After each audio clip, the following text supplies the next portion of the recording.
Kaluguran mo kabatad, ginasal pandayanan, nung minsan po karing beauty contest, nga nang mangutang ning metong karing judges. Nung atikang buring baywan ken lupa mo o parte ning katawan mo, nanuyay ta at bakit?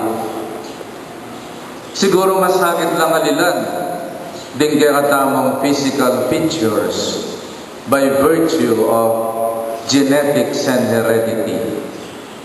But we can enhance natural beauty. But more than changing our physical outlooks and enhancing our natural beauty, the Lord is inviting us today to make our inside beautiful, to make our hearts beautiful, our minds, our soul, ing pangatao tamo, ing panugali tamo, ya dapat ing baywan tamo, at gawan tamo malago. Because real beauty comes from within.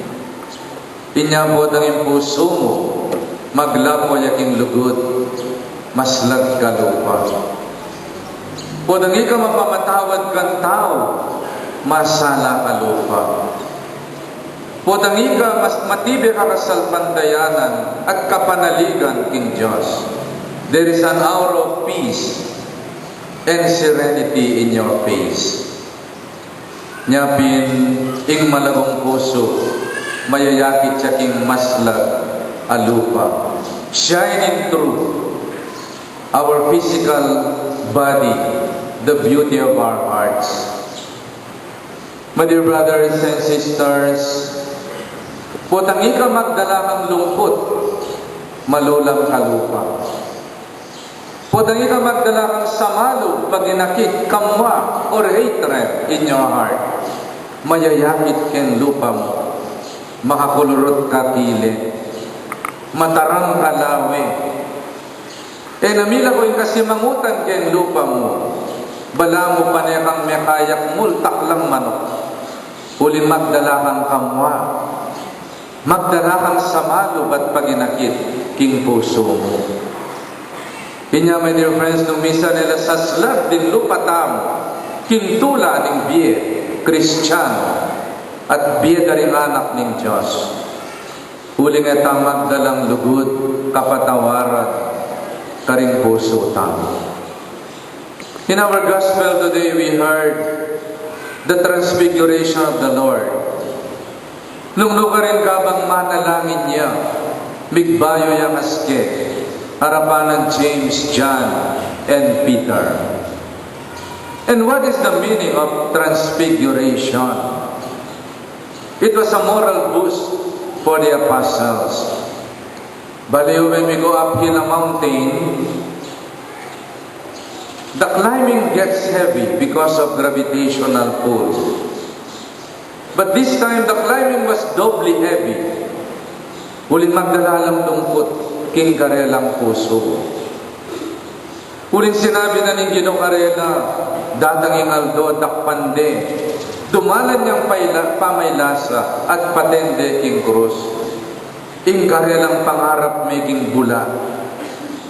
What is the use of following this man after all, nung mateya mo? Para karela, the death of Jesus was a dead end. It was the end of it all. At mawalang kwenta yung karelang likwan, yung karelang sinakripisyo. At yung pamanalangin ng Jesus, migbayo yung aske.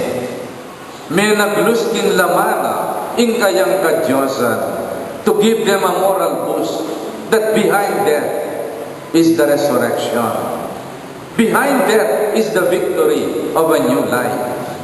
Yan yung pawaganan ng pamagbayo ng aske ng ilong. Because sometimes in our life, pain and suffering can make us short-sighted in our faith. Death is a challenge for us to look beyond what the eyes can see. To look beyond the joy and the bliss of eternity and eternal life. Nung minsan madadala tamo king lungkot, Madadala tamo king kapagsubukan, madadala tamo king kasakitan, and we want to end it all. The Lord is telling us today, move on. There is victory and new life ahead, behind pain and suffering and death. So my dear friends, nanula rin paralan para makapagbayo tamo. Inginumig bayo yang habang manalangin niya. Prayer can transform us. Sabi na ng boses iba't king biga, makiramdam kayo kaya, listening to the Word of God. And pain can transform us into a better person. Kabang manalangin niya Jesus, migbayo yang aspect. Numisan kayang pamanalangin tamo, ing kaburyan tamo yung buritang matupad, aliway ang kaburyanan ng Diyos. Let us remember Jesus praying in the Garden of Gethsemane. He was tortured psychologically. Ating kayang psychological torture, emotional stress. Linwal kitang mi pawas niyang daya. Mi pasaya king gabon. Mi mudgud lupa king gabon. Because of pain and suffering. Naning kayang prayer. Father, if it is possible, let this cup away from me. Tatapos nening gilu, ing kayang impending death and suffering. May nilabot siya mengal galya. King kayang kaladwat mabilog ang pangataw. King darata ka pa may lasa na at kamatayan. To the point of shedding blood. Sweat of blood. Sweating blood. But in the end, ano yung sinabi na ng Ginoo? Kitang karumal dumala pa, makapangablat ang kasakitan at daratang kaya. Apayon na ng Diyos kaya. He finally surrendered and said, Father, not my will, but your will be done. And that is transforming prayer. When we conform our will to the will of God, it can transform us. It can make us strong and face the many challenges in our life. Inyanyang sinabi na ng Ginoo, Father, not my will, but your will be done. Tinalakad siya. Inanapan na rin platoon of soldiers, almost 200 soldiers, then tigil ng Judas to catch one man. That is overkill, over insecurity. 200 soldiers to catch one man. And here is Judas. Pantunan diri sundalo si Jesus of Nazareth. I am He, nga naning Ginoo. At sabi ng Judas, karinig kaya ng sundalo, si tanguman ko, yapin niya. At lepitan ng Judas sing Ginoo. Inuma ni, pe malugpog na yung uma. It was not a simple kiss. It was not a simple smack, but a smothering kiss. Sinabi ya wawa. Sinabi ya wawa Judas, kimpamanumana king Ginoo. Pe malugpog na yung uma ning Ginoo. Huling pe misalina na yung mapye. And yet, in spite of the fact, kaya layang marini Judas, linawin na yung mipnong lugod. Mipnong pamamatawad ning Ginoo. Inyame laso ya kalagwa Judas. Niyang dekap ding Ginoo, may bugyang mamurit Judas for losing a friend, a true friend in his life. Meging matapang yung Ginoo. Inyang tinggap na yung kaburyaning Diyos. Many times we are not transformed because we want God to follow our will and not His will. Pwede nga din kang mabayat ang problema minta aking bisamban. Migora santa ka.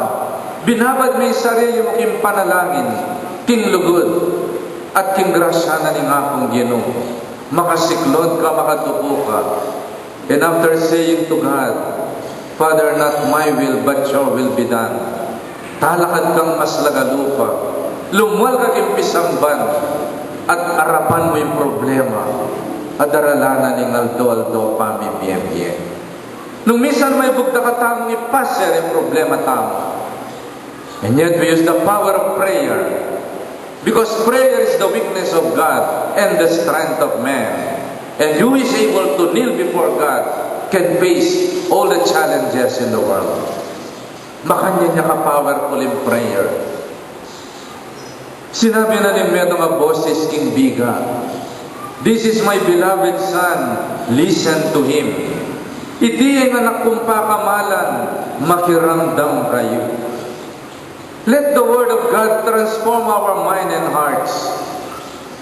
Nya po na sisimba tamo, makiramdam tamo karing aral ng Ebanghelyo, sa sarula nakatamo isip ni nga kong Ginoo. Sa sarulano rin puso tamo, bang kapamilatan da rin kaya naman. Our minds and hearts will be transformed according to the mind and heart of God. Sana kwa tayo pulay at pamisiping Ginoo, conforming to the mind of God, conforming to the heart of God, through listening to the Word of God. Ikang pengari, sarulan me isiping anak mo, pangaralan me, bendisyonan me. Bendisyonan means good word, benedicere, benediction. Ing kailangan ng anak mo itang gatas, and family or whatever, to develop his brain. Kailangan na ng anak, ingamano ng pengari, sarulan me isiping anak mo. So you form his heart, and you form his character. As nanang kaulaga, ingamano ng pengari, ing pangaral ng pengari. Sarulan me isiping asawa mo, bayang magbayo. At sana din amano ng Ginoo, adaramdaman tamo, everyday, king kiratamong sound system, sarula nakatamo sana isip, para bilang meto mabalayan, magbayo tamo isip, managana ing kapayapan, pamisan metong at lugod, karing puso tamo.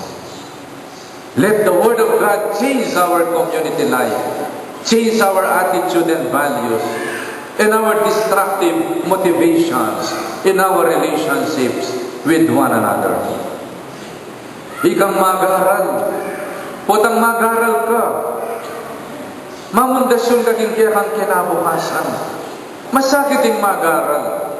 Siguro lang ang kwenta nung adwala ng uniforme mo. Pipyan may ngening metong, sulod may metong. Putang pipawasan may metong, pipyan mo na naman kabukasan isulod may. Pero kaya rin mong may garal. Ing pa mag-aral mo, ibayo na yung BM. Puta nga pasan mo na yung board exam mo, may nagwa kang masanting obra, and you begin to practice your profession. Itang pa mag-aral mo, ibayo na yung kinabukasan mo. Then you will begin to look professional. With your professional look or corporate look, makapanibayo. And when you earn millions, your job will change your life. Abunga na nin pa mag-aral. See what studies and word can do to us. It can spur us into a brighter future. Ngayon kayo mga anak, mag-aral kayo. Pagdulapan yung kabyasnan, uli yung kabyasnan na yan, ibayo na yung kaya kayong kinabukasan. A brighter future is ahead of you.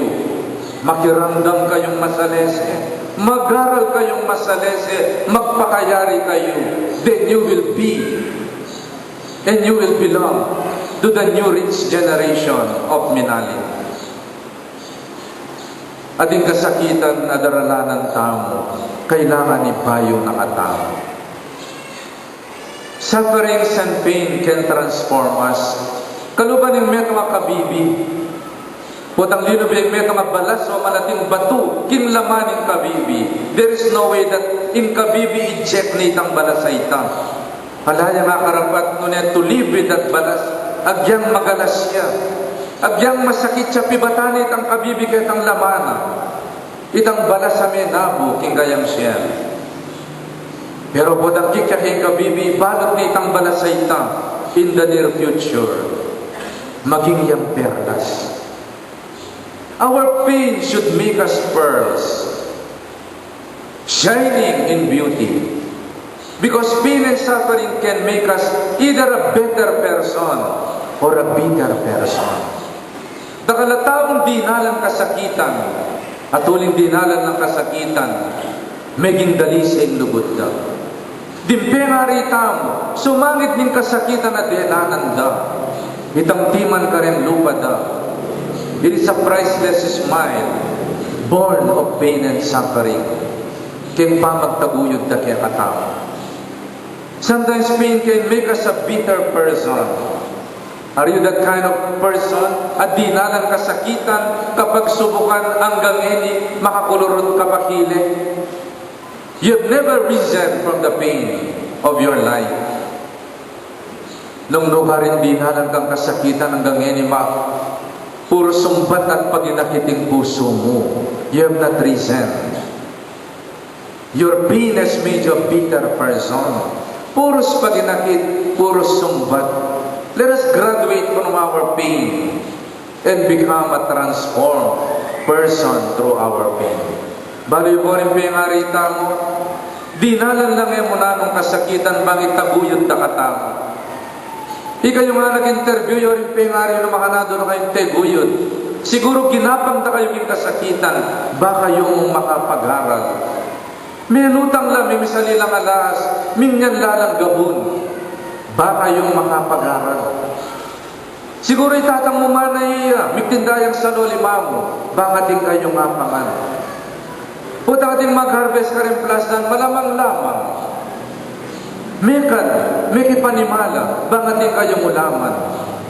May karapap yung atlong bulig, apatahito. Dosenang biya, atlong tilapia, suso, may tumatabong suso. Milabas kayo king kasakitan.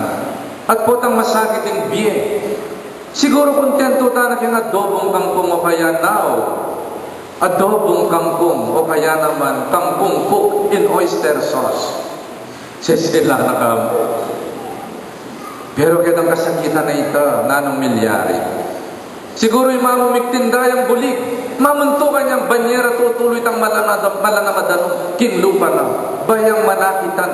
Menoras niya migtindayang tiddan, baka yung minabas. Baliw kitang kasakitan ng imamo. Transformation has come about. Karenganak ng pokeka. Ikang inda, ikang tatang, alina sa balat. King pa magparagol karenganak mo. At king pa magbayong megawa keka. At pa magbayong karenganak mo. Even in your looks. Nyaya ko kapuswelo ko. Masaya ko ka rin pengari ang gini. As nanong kapuswelo. Pipepepe na lang mo. Blondino po. Masanding no imalan. Kanita rugula ng panahon magpaparlor. Hangin niya papag-graduate na no rin anak na. Tatanggap no rin $1. Paninayan do rin karilang sustento. Iba't in Dubai, Singapore, Australia, o kaya Amerika, Canada. Kuswelo mo ima. Maririya ko kaya ka. O yan yung may gimbongan ng kasakitan at pamaylasa mo. Ngayon masaya kang dili ka rin masayang tao. Huling dinalan kang kasakitan. May our pain transform us. And may the love in our hearts shine in our faces.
Nagating panalo Ginoy kayong panibataning sablang kabanalan, kulinita pagparagang pumi, pabanalan mo sana detingayon, yung payaning espiritu mo, bang paranya kami, malyari lang katawan at daya, ning Ginoong Heso Kristo. Bayon nilang kusangdo, king pamaylas at kamatayan, kinuwaning tinape at kapasalamat siya kaya pa. Tirasannya binye, karingan disipulos ngana, tanggabannya iti kongan at kananye. Iti yung kanakong katawan, amidawn para kaya.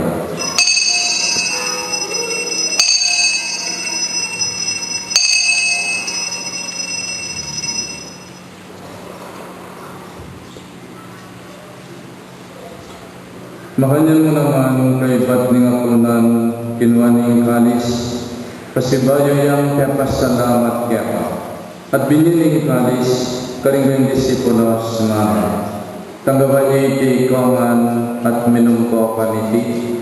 Iti yung kalis ning kanakundaya, indaya ning bayo, adalangang tipan.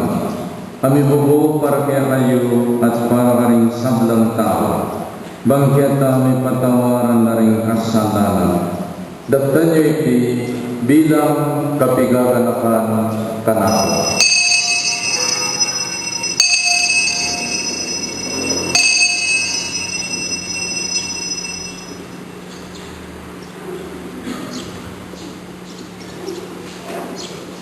Ipasyat tayo ng misteryo ng kasalpangkayanan.